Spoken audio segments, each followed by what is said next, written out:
Beaucoup de sujets font l'actualité actuellement. Vous avez le conflit permanent qui tourne autour de Bati Lukwebo, président de AFDCA, autorité morale et président justement du Sénat. Il y a également le travail de l'IGF qui est un travail loué par beaucoup, mais critiqué par beaucoup de gens. On ne sait pas qu'est-ce que l'IGF fait. Est-ce que l'IGF remplit ses fonctions comme il se doit? Est-ce que l'IGF fait son travail comme il se doit? On parlera également de la motion de défiance contre le ministre de l'économie.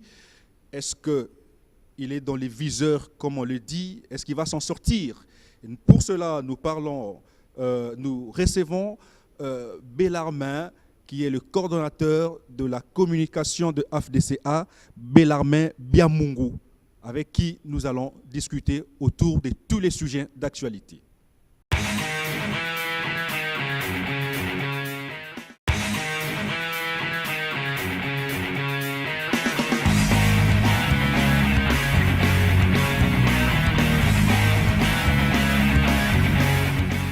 Bonjour, vous nous suivez de partout à travers le monde. Nous sommes 10e rue Télévision, une télévision qui décortique tous les sujets d'actualité. Vous suivez votre émission Questions d'actualité. Nous recevons Bellarmin Biamungu, coordonnateur de la cellule de communication de AFDCA, qui est juste sur ce plateau. Bonjour. Bonjour, monsieur le journaliste. Comment allez-vous? Dieu fait grâce. Comment se porte le parti? Le parti se porte mieux, très bien. D'ailleurs, je dois estimer qu'il se porte mieux qu'avant. Vous êtes au sein de l'Union Sacrée. Comment se porte l'Union Sacrée selon vous? L'Union Sacrée évolue assez bien. Nous sommes en train de voir, effectivement, préparer les élections 2023. Et vous allez voir que tous les états-majors des mouvements politiques ou des partis politiques membres de l'Union Sacrée se préparent efficacement pour pouvoir donner cette majorité absolue, une large majorité d'ailleurs, au président de la République, à notre candidat de la République, n'est-ce pas, c'est Félix Tshisekedi.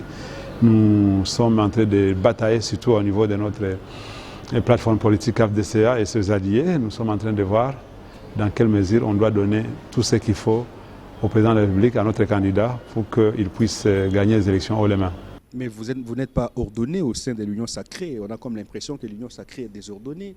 Vous n'avez pas de coordonnateur, vous n'avez pas de charte, vous n'avez pas de statut. Qu'est-ce qui se passe exactement? Comment est-ce que vous allez vous organiser pour affronter les échéances de 2023 alors que vos amis sont organisés? Il y a à peu près 8, 9, 10 mois, je crois, que depuis que l'Union Sacrée existe. Et vous allez voir que maintenant, aujourd'hui, c'est le moment. Nous n'avons jamais atteint cette organisation qu'il y a aujourd'hui.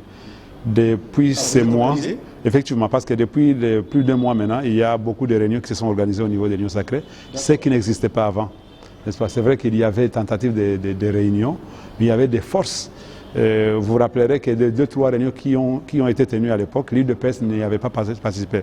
Maintenant, aujourd'hui, vous allez voir qu'il y a 3 personnes qui sont en train de porter la vision, n'est-ce pas? Il y a Modeste Bati Lukwebo, il y a le président Bosso, il y a le secrétaire général de l'UDPS, Augustin Kabouya.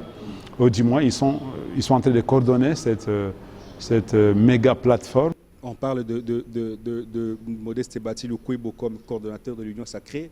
J'ai reçu beaucoup de gens sur ce plateau qui m'ont dit qu'ils venaient de recevoir les communicateurs de l'Union Sacrée en tant que coordonnateur de l'Union Sacrée. Vous confirmez cela? C'est tout à fait, c'est lui le cordon. Il est le cordon. Je vous ai qu'il est cordon.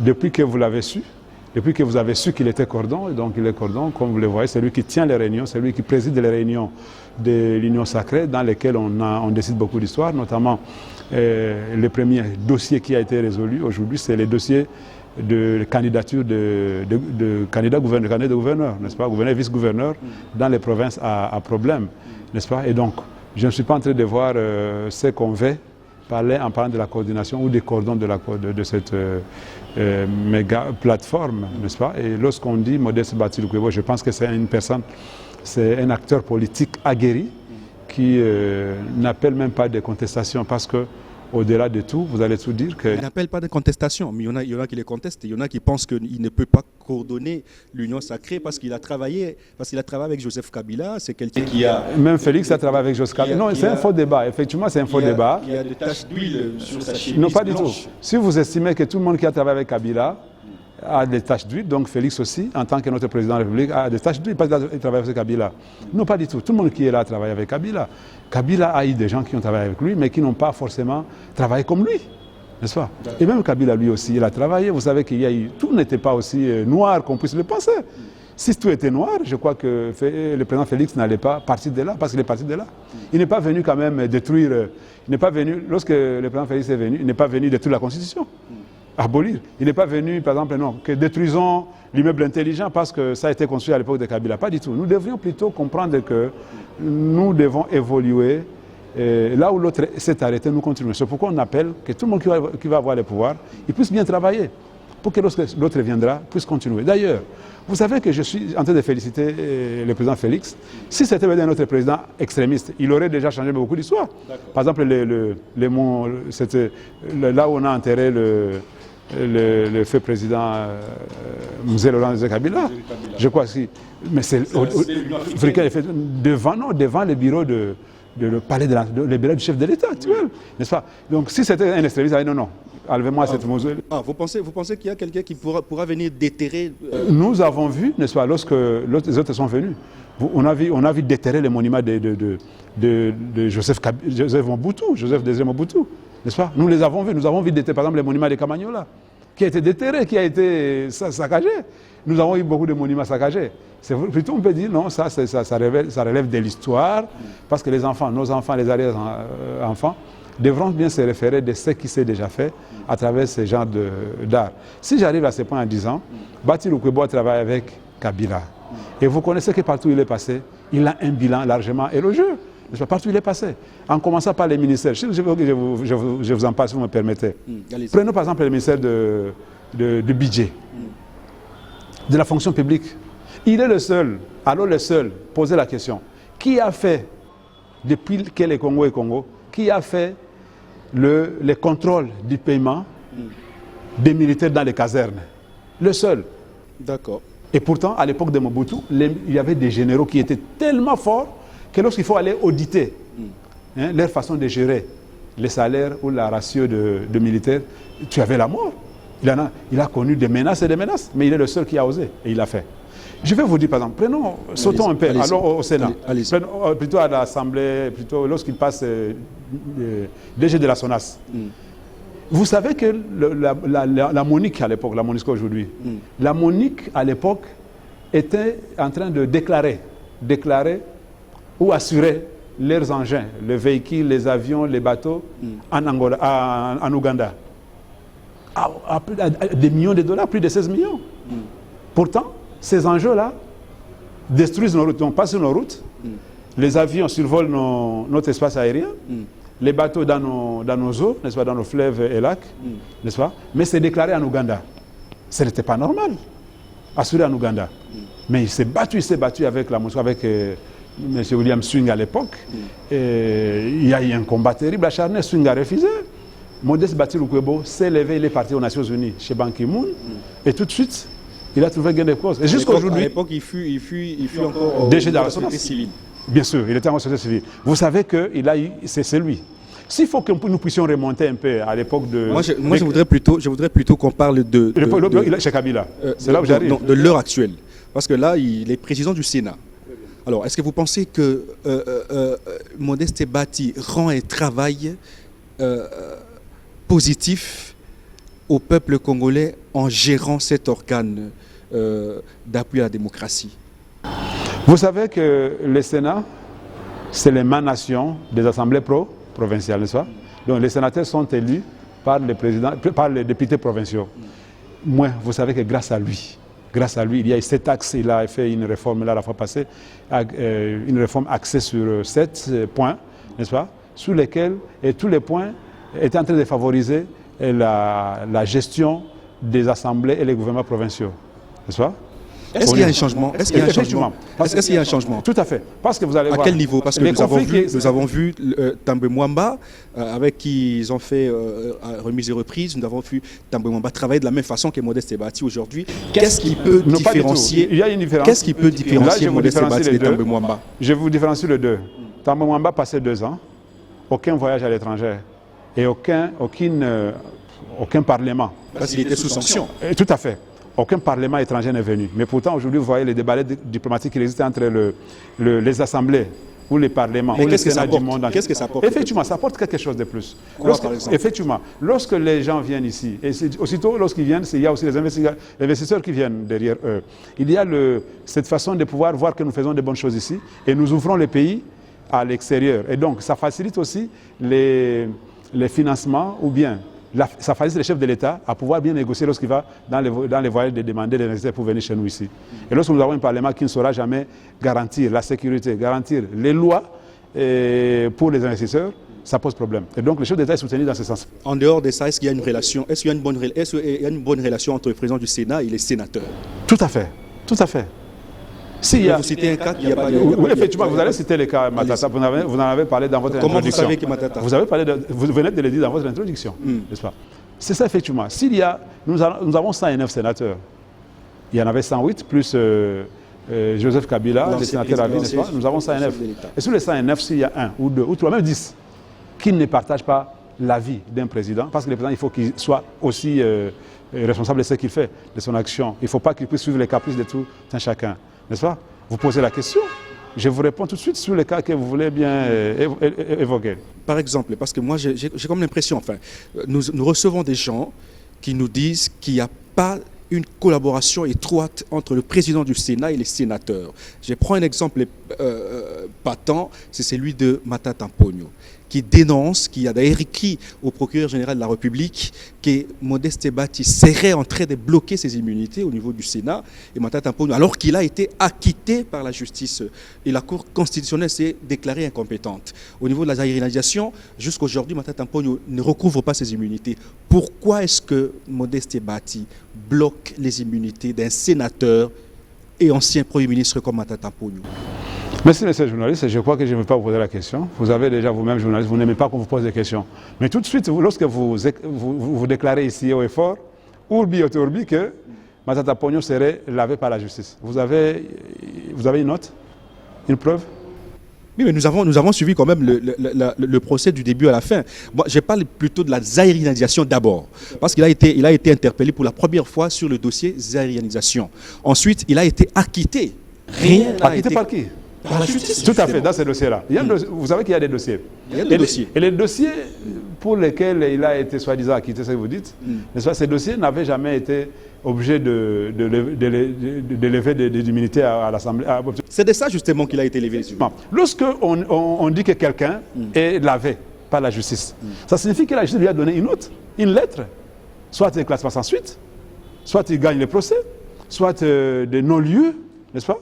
C'est comme ça. Est-ce que Matata Ponyo est capable de vous exhiber un petit document, de 2 lignes même, de 2 lignes, un document de 2 lignes, de 2 phrases, qui dit que non, moi j'ai été acquitté, ou mon dossier a été classé sans suite? Vous pensez que Matata Ponyo n'a aucune note? Effectivement, il n'y en a pas. S'il y en avait, il allait vous l'exhiber. Et c'est ce qu'on lui demande au Sénat, effectivement. Les bureaux du Sénat, il ne faut pas tellement qu'il parle de Modeste Bati Lukwebo, les bureaux du Sénat a été clairs à ce sujet. N'est-ce pas? Et tous les sénateurs d'ailleurs, que monsieur puisse aller chez le procureur près de la Cour constitutionnelle, qui lui a dit, selon lui, c'est dire, qui lui a dit que son dossier était vide. Que le procureur général, il est ici à Kinshasa, il n'a pas voyagé, il est là, à Zahawa, si vous me permettez. Il est ici. Qu'il puisse lui demander, procureur, une note que je vais montrer au bureau du Sénat. Parce que le même procureur avait envoyé une lettre, n'est-ce pas, une réquisition d'information au Sénat, demandant la levée des immunités de Matata Ponyo pour qu'il puisse être entendu par la justice. Et c'est ce que le Sénat avait fait. Et le Sénat a suivi la procédure normale. Sur ces points-là, je crois qu'à l'époque, il disait autre chose. Mais... Vous pensez que c'est la procédure normale parce que... Non, je connais cette loi-là. La loi dit ceci. On met, lorsqu'il y a cette demande, lorsque les sénateurs sont en vacances parlementaires, c'est le bureau qui se réunit pour lever les immunités. Et après que le bureau ait institué une commission, et la commission là, qui doit attendre le sénateur incriminé, le sénateur incriminé là, doit être fait accompagner par son conseil, un ou deux sénateurs et quelques avocats, 1 ou 2 avocats. On l'entend, après l'avoir entendu, cette commission fait un rapport qu'il va présenter au bureau du Sénat. Et le bureau du Sénat se réunit, n'est-ce pas? Lorsqu'il va se réunir, il lève l'option, il vote. Et le vote a été fait jusqu'à ce que les 6 membres, il y en a 7, de façon collégiale. Un était en voyage pour les soins médicaux, et les 6 là, qui étaient présents, ont voté tous pour la levée des immunités de Matata Ponyo. Donc là, à ce sujet, le règlement intérieur du Sénat a été respecté. On a envoyé les rapports chez le procureur qui a levé les immunités. Et le procureur a fait son travail. Mais jusqu'aujourd'hui, le procureur, il fait la pression au procureur de pouvoir lui donner la lettre. Pourtant, le procureur, peut-être, il attend à voir d'autres éléments.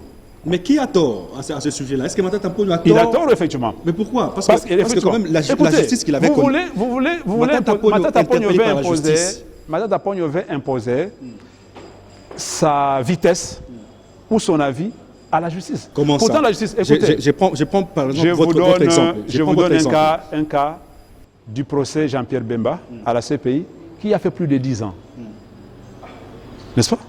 Mais pourquoi Matata veut que Hiket Nunk, ici et maintenant, son dossier soit traité et qu'on puisse lui donner ses immunités? Mais le fait que la justice déclare qu'il était... Et l'a déclaré où tu l'as suivi. Toi, tu as suivi la justice, tu as vu la note de la justice. Mon cher ami, mais quand tu as étudié. Est-ce que nous devons encore retourner dans la tradition orale? Non, je n'ai pas parlé pas de la note. À l'âge de la pierre taillée, de la pierre polie. Là où on veut dire que non, à la tradition orale, parce qu'il n'y avait pas d'écrit. Aujourd'hui, en justice, on travaille. Tu veux avoir un jugement, par exemple, ta maison est spoliée, tu dis dans les médias, non, la justice m'a déjà donné raison sur ma maison. Mais tu n'as pas un document. Il n'a aucun document. Qu'il vous l'exhibe. Je vous mets à défi. Allez chez lui, qu'il vous exhibe un document. Et ce qu'on lui demande. Qu'il puisse aller chez le procureur général pour la Cour constitutionnelle. Que tous les professeurs d'université qui l'ont soutenu ont tort. Parce que je me rappelle le jour où il était au Sénat. Il y a eu un échange entre Matata Ponyo et Modeste Bahati sur place. Ce qui n'est pas normal. Ce qui n'est pas normal, je n'encourage pas non plus. Est-ce que si Matata Ponyo était président du Sénat, allait-il accepter qu'un sénateur puisse lui adresser ses langages comme ça? Je n'encourage pas non plus, ce qui n'est pas normal, je n'encourage pas non plus, et nous avons condamné, mais sinon, Matata Ponyo réclamait ses droits, mais soutenu par des professeurs d'université en droit. Les droits en état de droit, il y a des normes. Qui a soutenu Matata Ponyo en s'adressant justement au président du Sénat, de pouvoir lui retourner ses immunités parce que le dossier est vide. Nous connaissons on a levé les immunités gens que tu cites là-bas, on les connaît, on ne connaît pas. On les connaît, ils sont intelligents, mais ils ont eu à commettre des choses, n'est-ce pas? Comment ça? Joseph Kabila... Mais sur les plans scientifiques, ils sont neutres. Non, écoutez, lorsqu'on dit Joseph Kabila, c'est un livre, non? Où l'inhalation de l'inhalation de la nation ou la révision de la Constitution. Vous parlez du livre qu'a écrit Evariste Boucha. Et donc, ça dit que si on ne révisait pas la Constitution, la nation n'allait plus exister. Vous avez suivi ça, non? Oui. Ce n'est pas lui qui avait dit? J'ai lu l'ouvrage. Est-ce vrai, n'est-ce pas? On ne l'a pas révisé. Et nous connaissons beaucoup déjà. Vous connaissez comment il a vous savez comment on a fait comment la révision constitutionnelle, la deuxième révision sous Bochab s'est passée? Sous quel bruit? Dans le Sénat, au Palais du Peuple là-bas, à l'Assemblée nationale. C'est tout le monde qui était sous le strade là-bas. Il ne faut pas que vous puissiez... Pourquoi vous trouvez des griefs partout? Il ne faut pas réveiller le vieux démon. Pourquoi vous trouvez des griefs partout? Non, pas du tout. Vous parlez de Matata Ponyo, qui serait bloqué par Batilou Kwebo. Je vous dis, moi, selon lui, je ne suis pas sénateur. J'ai la lettre écrite. Je ne suis pas sénateur. Je suis encore d'ailleurs. Oui, justement, vous faites partie de l'AFDCA et puis vous êtes coordonnateur de la communication. L'AFDCA, le Sénat, c'est pas l'AFDCA. Non, le Sénat, c'est quand même. Le Sénat est dirigé par le président. Si vous appelez un sénateur ici, appelez Denis Kambaï, je vous l'appelle, je vous donne c'est nom. Appelez Denis Kambaï, c'est un sénateur. Il est du Kasaï. Posez-lui la question. N'est-ce pas? Posez la question, il va vous dire que non, que Matata Ponyo, s'il présente au Sénat un document attestant qu'il est quitte, tout de suite ses immunités lui seront retournées au Sénat. D'accord. Alors, très chers téléspectateurs, vous suivez. Vous aurez la lettre là, je viendrai vous dire très bien merci. Matata Ponyo, grand frère, peut retourner, tout. Moi, j'ai fait une analyse assez indépendante. D'accord. C'est ce que je dis. En fait, Batilou, il ne faut pas qu'il puisse s'acharner sur... Il écrit, moi je vois mon Dieu, j'étais malade, il écrit au chef de l'État. Vous avez lu la lettre? Bien sûr. Il écrit au chef de l'État en disant que le procureur général m'a dit que je n'étais... Ce problème-là c'était nul, les dossiers étaient vides. Pourquoi lorsque le procureur vous l'a dit comme ça, Pourquoi il ne vous écrit pas ça? Pourtant, lui, le procureur, en venant demander la levée des immunités de Matata Ponyo au Sénat, il n'est pas venu dire à Batil Lukwebo, il ne l'a pas appelé, parce que c'est son ami, il ne l'a pas appelé, non, non. Est-ce qu'il y a moyen de me lever les immunités? Non. Il lui a écrit. Selon vous, le dossier Matata ressemble à un acharnement ou un procès logique? Un procès logique, parce que les messieurs, effectivement, les messieurs, une note à Matata vous savez qu'en droit, si c'est un procès logique. Tout à fait, je suis là. Matata Ponyo devait, je vous ai dit déjà tantôt, il faut qu'il laisse la justice faire son travail. Et que la justice puisse la laver. Même si elle ne fait pas bien son travail. La justice, vous pensez qu'elle ne fait pas bien son travail? Vous le pensez? Non, je ne le pense pas. Je ne le pense pas. Mais sinon, suivant l'avis de Matata. Suivant les propos de Matata Ponyo, la lettre que j'ai je viens chez Matata Ponyo. Pourquoi, par exemple, les régimes que vous citez à cette heure, pourquoi les régimes, ou pourquoi le Sénat tout entier, pouvait s'en prendre à Matata Ponyo? Parce qu'il y a quoi? Parce que Matata Ponyo représente quoi en termes de danger contre l'Union sacrée?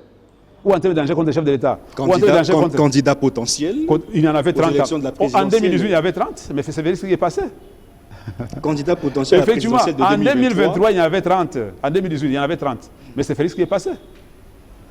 Mais pourquoi alors il est bloqué? Ah, on ne sait pas. Posez-lui la question pourquoi il est bloqué. Il sait pourquoi il est bloqué. Il a au moins 200 millions de dollars qu'il a dans la poche. Pour le 210 millions pour Bokanga Lonzo. Il y a plus de 110 millions qu'il a dans la peau pour la zarianisation, les biens zarianisés. Oh, mais c'est ce dossier-là qui est vide. Non, ça n'est pas vide, monsieur. Je vous dis, au Sénat, on avait refusé de lever ses immunités dans ce dossier-là. Mais le dossier est là. Il ne sera plus de sénateur un jour, on les prendra. D'accord. Alors, vous suivez, nous sommes 10e rue Télévision, vous suivez toutes les réponses de Bellarmin Biamungu, coordonnateur de la communication de l'AFDCA. Coordonnateur de la cellule des communicateurs de l'AFDCA. Ah, coordonnateur de la cellule des communicateurs de l'AFDCA. Alors, vous avez suivi toutes ces réponses sur le dossier Matata Ponyo. C'est à Matata, justement, de exhiber une note au président du Sénat et à tous les sénateurs pour qu'ils soient acquittés et recouvrer ses immunités. On va prendre le dossier du ministre de l'économie qui est sous une motion. Vous pensez que vous pensez que le ministre de l'économie mérite ce qui lui arrive aujourd'hui? Injustice. Injustice contre lui. Oh. Les ministres, parmi les ministres qui se distinguent dans ce gouvernement, c'est celui-là. Celui de l'économie, tout à fait. C'est celui qui se distingue. Mais on est étonné. Franchement, moi, en tant que citoyen congolais, je suis étonné de voir que c'est lui chez qui ou à qui on envoie cette motion. Et quelle motion? Une motion de défiance directement. La procédure dit quoi au niveau de l'Assemblée nationale? Il faut d'abord peut-être une question orale, une question écrite, une question orale avec débat. Il faut d'abord l'interpeller.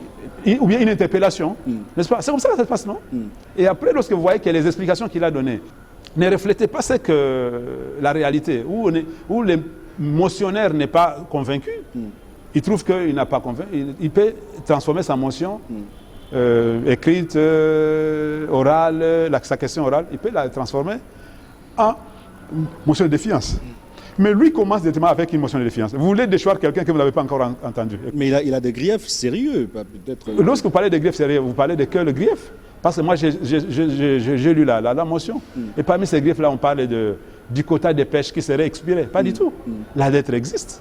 Vous avez suivi aussi la lettre que le gouvernement, parce que le chef de l'État congolais a écrit au gouvernement namibien pour reporter le quota de pêche qui devait expirer en 2011. Maintenant, ce quota-là vient d'être reporté à l'année 2022. Et donc, nous avons toute une année encore pour pêcher nos 27 300 tonnes de chinchards. Mais tout de même, il n'a pas rendu tâche facile plutôt au président de la République, parce que quand même le peuple congolais attendait les chinchards, le peuple congolais attendait le produit namibien pour consommer lors de la fête ou lors des fêtes de Nouvel An et puis de Noël. Mais jusque-là, le ministre de l'économie... Vous êtes informé plus ou moins peut-être que les contrats a été signé au mois de novembre 2021. Oui. N'est-ce pas? Mais sinon, écoutez, les paiements parlaient de l'arrivée de produits avant les fêtes. Tout à fait. Les paiements a été effectué par le ministre des Finances. C'est le ministre compétent. C'est lui qui émet les chèques avec une banque choisie effectivement pour cette fin-là. n'est-ce pas, la banque centrale, c'était, je crois, c'est pas la banque qu'il avait choisi, je crois, Robank ou quelque chose, qui doit avoir une banque correspondante au niveau de Namibie.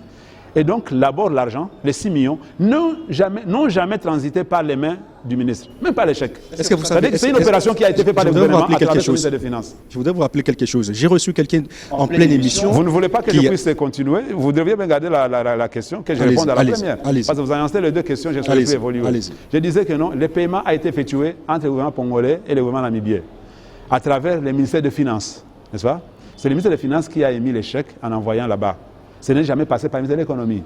Nous évoluons, et puis c'est fait au plus tard possible, c'était vers la fin du mois de novembre. Le mois de novembre et décembre, le mois de fête, c'est un mois. Vous savez que pour pêcher, on n'était pas parti acheter les chinchards déjà pêchés. On achète les chinchards qui sont dans l'eau. Donc on achète les quotas de pêche, vous devez pêcher. C'est au Congo d'aller pêcher. Tout à fait. À travers les bateaux de pêche. Et les bateaux de pêche qui sont là-bas. Et à travers, d'ailleurs, il faut 55% des pêcheurs doivent être, des personnels doivent être des Namibiens. C'est ça que dit la loi de ce côté-là, du côté pêche. 55% de pêcheurs doivent être Namibiens. Donc les gens qui travaillent là-bas. Parce que c'est toute une chaîne. C'est-à-dire que non, dans les bateaux là-bas, on pêche, on arrange les poissons et on les met dans les cartons. N'est-ce pas? Déjà. Nous n'avons pas d'abord une chaîne de froid ici. Si on avait amené les 27 300 tonnes immédiatement, on n'allait pas. C'est pourquoi on avait amené les 5, on avait pêché, je crois, 1500 tonnes, et puis on a acheté 4000 tonnes. Non, c'est ça qui est venu. On n'a pas pêché. On a amené, je vous dis, on a acheté auprès d'un privé. Non, c'est 4000. Il y a eu simplement pour secourir la pêche pendant les fêtes. Effectivement, la pêche a été faite pour 1000. Mais c'est de l'illégalité déjà. Et 4000 tonnes ont été achetées. C'est pourquoi 5000 tonnes étaient venues. C'est de l'illégalité. Vous avez vu 5000 tonnes ici, oui ou non? Vous les avez vues. Au Liaki Payango. Mais auprès d'un privé. Ce n'est pas un problème. C'est déjà un problème. Parce que vous avez besoin de l'origine des chinchards ou vous avez besoin des chinchards? Non, le contrat a été signé entre le gouvernement congolais et le gouvernement namibien. Parce qu'effectivement, j'évolue. Où est la place du privé? J'évolue. Je vais vous dire avec un privé, vous pouvez. Je vous livre une information. Peut-être que vous ne connaissez pas. Si vous la connaissez, vous la gardez. Vous savez que les Indo-Pakistanais, les Libanais d'ici, qui sont les importateurs de chinchards, de les produits surgelés, est-ce que vous savez que ce sont les mêmes Libanais qui sont les propriétaires des bateaux de pêche en Namibie? D'accord. Je vous donne cette information. Vous savez que, par exemple, ici, ils voient le ministre de l'économie qui est en train de mettre leur vol de la population en danger. Parce qu'ils viennent, ils achètent les histoires à un prix très très réduit. Ils viennent. Qu'est-ce qui peut justifier qu'un carton carton de chinchards puisse coûter prix de $80? Pourquoi? Pourtant là-bas c'est moins de $10. N'est-ce pas? Alors selon vous. Effectivement. Maintenant les Libanais là que vous voyez, je les cite, les Indo-Pakistanais, qui sont propriétaires de ces bateaux de pêche, qui sont propriétaires des sociétés de pêche là-bas en Namibie. Et ces Libanais n'habitent pas Rwanda, Burundi, ils habitent ici au Congo. Est-ce qu'ils allaient laisser facile que ce contrat puisse marcher? Le chef de l'État a beaucoup d'éléments. Et je crois qu'un jour, il parlera sur ces dossiers-là, n'est-ce pas? C'est pourquoi il s'est investi lui-même en écrivant au ministre namibien. Regardez les problèmes que nous avons eus. Des pêches, de ceci ou de cela, ou du délai aussi. Et puis aussi, ces gens là-bas étaient en vacances. Ils viennent de rentrer.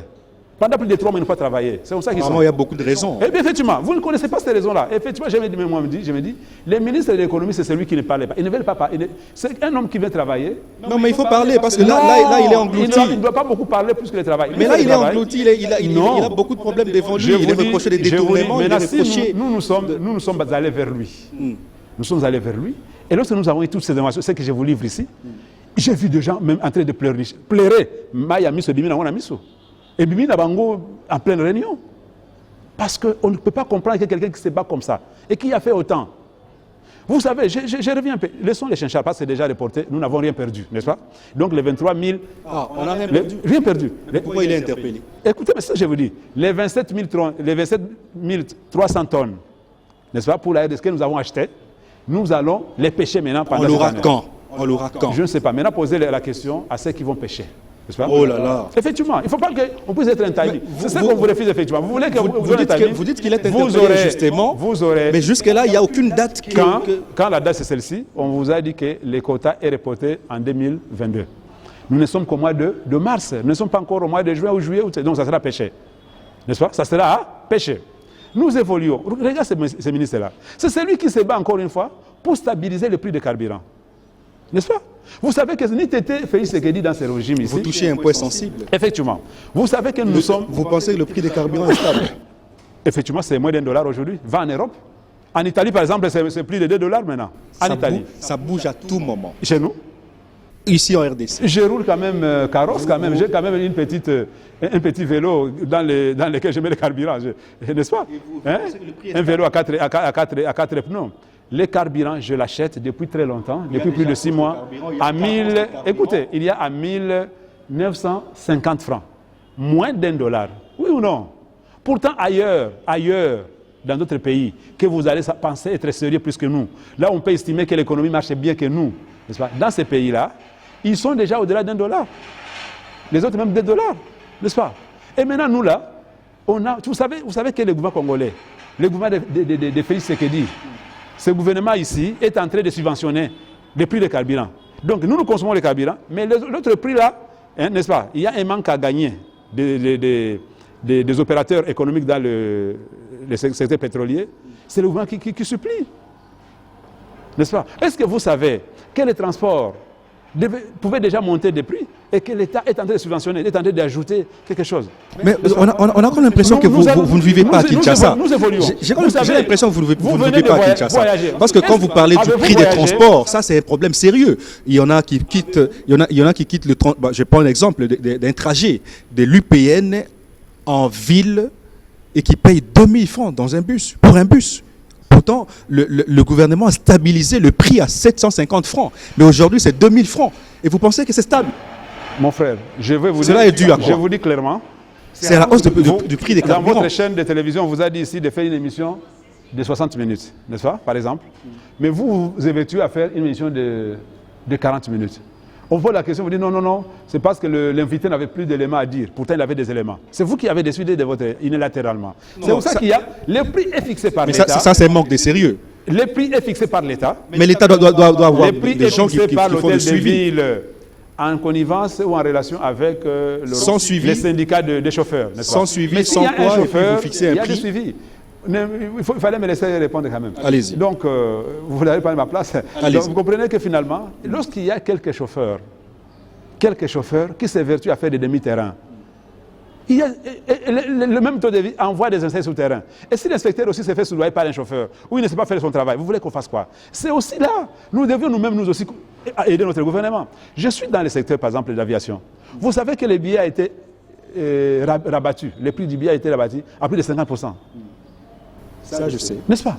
Pourquoi vous ne voulez pas dire que c'est quand même c'est dans l'actif de ce même ministre là qu'on attaque? Pour le ministre de l'économie, ça c'est clair. Oui ou non? Mais pourquoi c'est celui-là que vous voulez attaquer? Vous laissez les autres qui sont en train de manger dans les restaurants tous les jours et vous attaquez celui qui travaille. Mais qui ne donne même plus pour travailler. Vous avez à votre charge 10 secteurs et vous réussissez dans un seul secteur. On doit applaudir pour vous. Bien. Maintenant, il fallait effectivement. Qu'est-ce qu'il faut faire?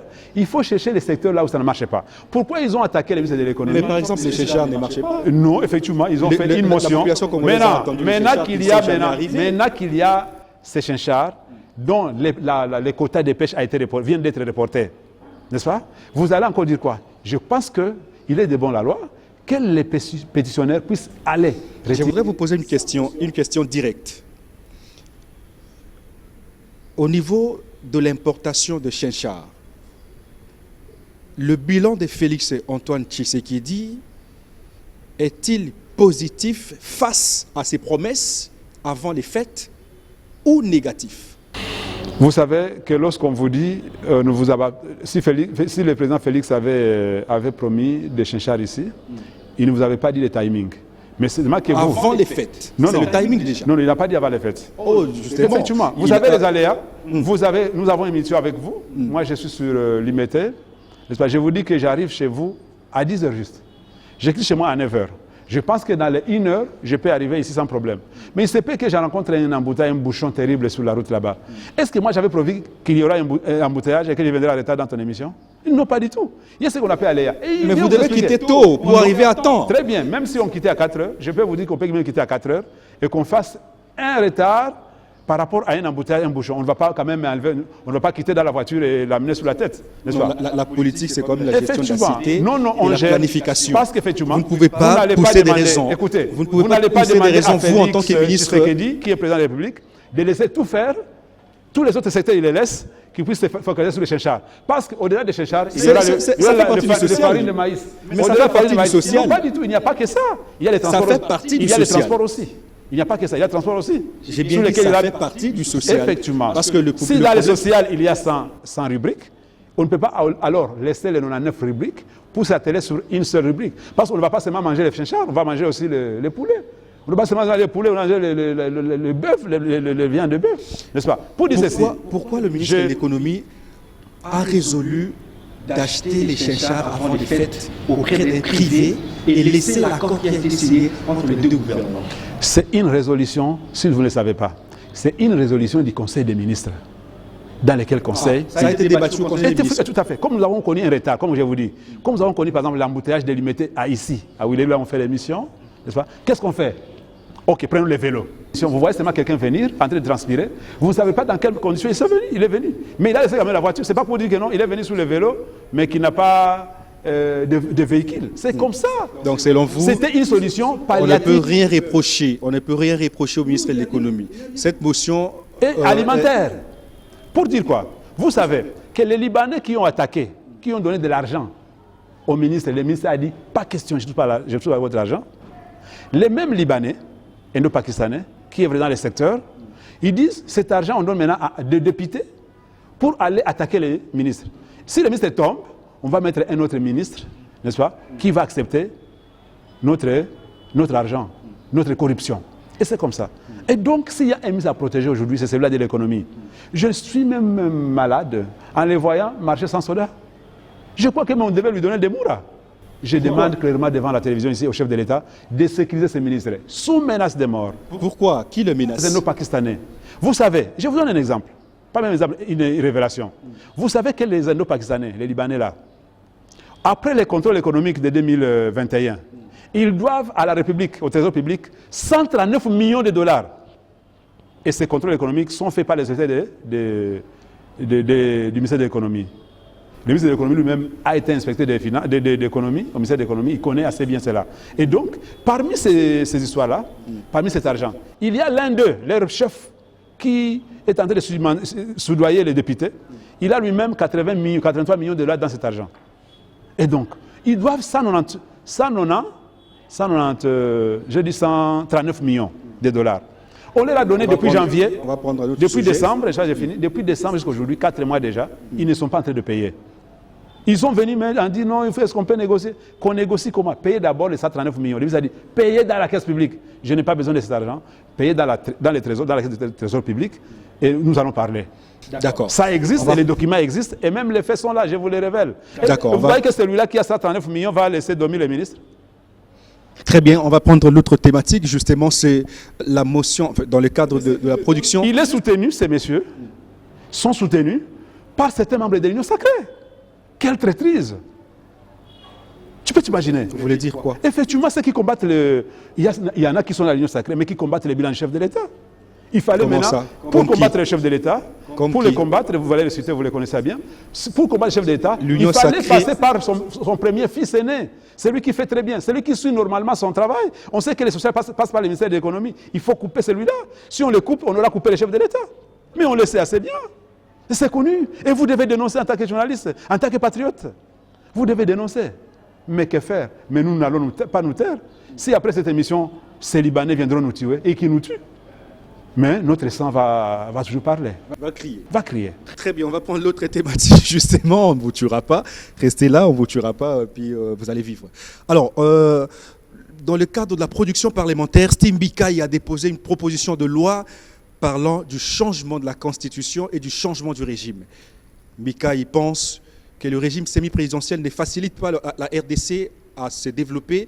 Il nous faut un régime présidentiel pour renforcer le pouvoir et l'autorité au chef de l'État. Il parle également de la révision de la Constitution dans son article surtout 70 qui parle de la durée du mandat du chef de l'État. Steve Mbikai propose à ce que le mandat du chef de l'État quitte de 5 ans à 7 ans. Alors là, nous avons M. Bellarmin.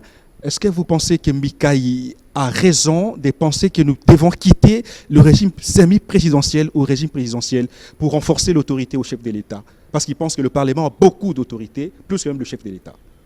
Je pense que la révision constitutionnelle ou le changement de la Constitution, tout cela est prévu par la Constitution elle-même. Ce n'est pas interdit, n'est-ce pas? Donc les mécanismes de son changement ou de sa révision, n'est-ce pas, sont dans la Constitution, sont prévus par la Constitution. Mais ici, le problème se pose au niveau de la contenu. Quitter de 5 ans à 7 ans, par exemple. Écoutez, le contenu là va être listé au niveau de l'Assemblée nationale, donc au Parlement. Ça sera discuté. Vous n'allez pas quand même... Votre position, c'est quoi? Est-ce que vous préférez rester avec 5 ans prévus par la Constitution d'aujourd'hui ou vous préférez quitter de 5 ans à 7 ans? Je suis dans le général en disant ceci. Vous n'allez pas interdire à un Congolais, à un patriote, notamment Steve Mbikai, de réfléchir. Mais il n'est pas le seul qui a pensé dans ce sens-là. Vous savez que la première proposition déposée de changement de constitution ou de révision constitutionnelle, c'était Denis Sanga, mais qui aujourd'hui est de l'autre côté. Il ne va pas refuser sa loi, sa proposition existe toujours. De quel côté? Oui, ça existe, il a proposé. Il a même dit ça hier, vous l'avez suivi hier, en disant qu'il n'y a pas possibilité de pouvoir parler des changements ou des révisions constitutionnelles pendant l'état de siège, n'est-ce pas?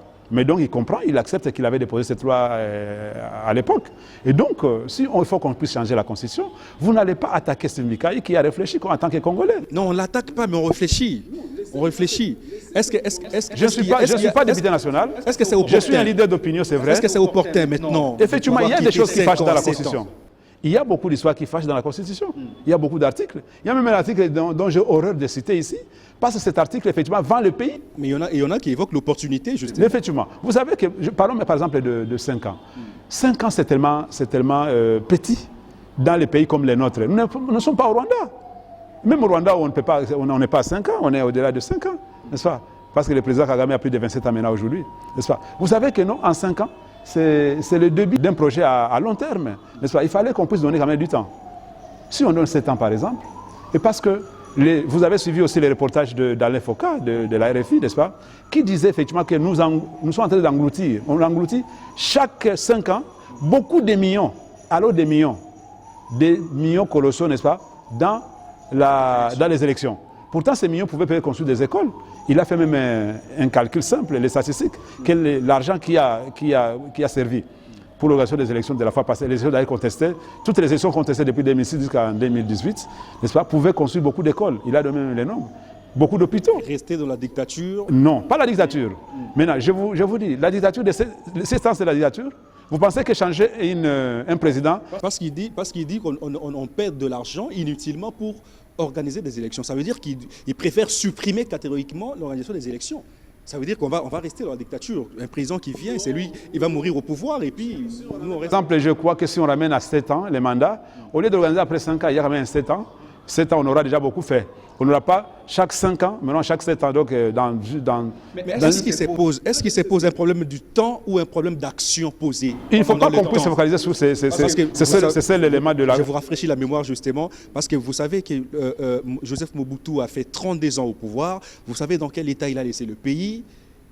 Lui qui a fait 32 ans, vous savez quand même dans quel état il a laissé le pays. Et là, maintenant, vous réfléchissez, vous appuyez justement l'idée de Mbikai qui dit qu'on doit donner au chef de l'État 7 ans pour pouvoir travailler bien et achever son projet de société. Pourtant, le temps ne compte pas, c'est plutôt les actions posées pendant le temps qui comptent. Dites-moi, quel est ce chemin de fer qu'on peut construire en 2 ans? Non. Nous ne sommes pas assez arrivés. Je vais par exemple, dans votre constitution, parce que vous l'évoquez, je vais laisser cette histoire de... J'estime que mon avis est personnel. Je marie ces points de Steve Mbikai, que si on donnait un peu de temps à un président de la République pour travailler, surtout qu'il soit de bonne volonté, qu'il soit, comme Félix Tshisekedi, ce n'est pas un problème, n'est-ce pas? 7 ans, ce n'est pas immératoire. Nous avons connu 18 ans, nous avons connu 32 ans, et on n'est pas mort, n'est-ce pas? Donc si on donne 7 ans à Félix Tshisekedi, ou à n'importe qui veut diriger 7 ans. Même ceux qui refusent cela aujourd'hui, qui vont postuler comme président de la République, ils vont aussi avoir de 7 ans-là. C'est pourquoi j'ai dit, mon Dieu, il ne faut pas qu'on puisse avoir des lois qui sont personnelles. Ils sont des lois impersonnelles. Je prends par exemple la loi de la nationalité, la double nationalité. J'estime qu'il fallait qu'on puisse réviser cette histoire. N'est-ce pas? Nous prenons par exemple cette histoire de l'élection présidentielle. À 2 tours, revenir à 2 tours. Oui, par exemple, n'est-ce pas? Vous connaissez dans quelles conditions les pouvoirs passés avaient révisé ces articles-là, n'est-ce pas? Pour faire, c'était un passage en force, n'est-ce pas? Donc, nous estimons que dans la Constitution ici, il y a beaucoup d'histoires. Et surtout que c'est une copie-collée, vous le savez bien, de la Constitution française, n'est-ce pas? Mais non, nous ne vivons pas, nous avons la copie-collée, une copie-collée de la Constitution française, mais on ne vit pas comme les Français. Nous avons reçu Bellarmé Biamungu, coordonnateur de communicateur de l'AFDCA de Modeste Bati-Lukwebo. Restez branchés sur les antennes des 10e rue Télévision. Poursuivez notre programme.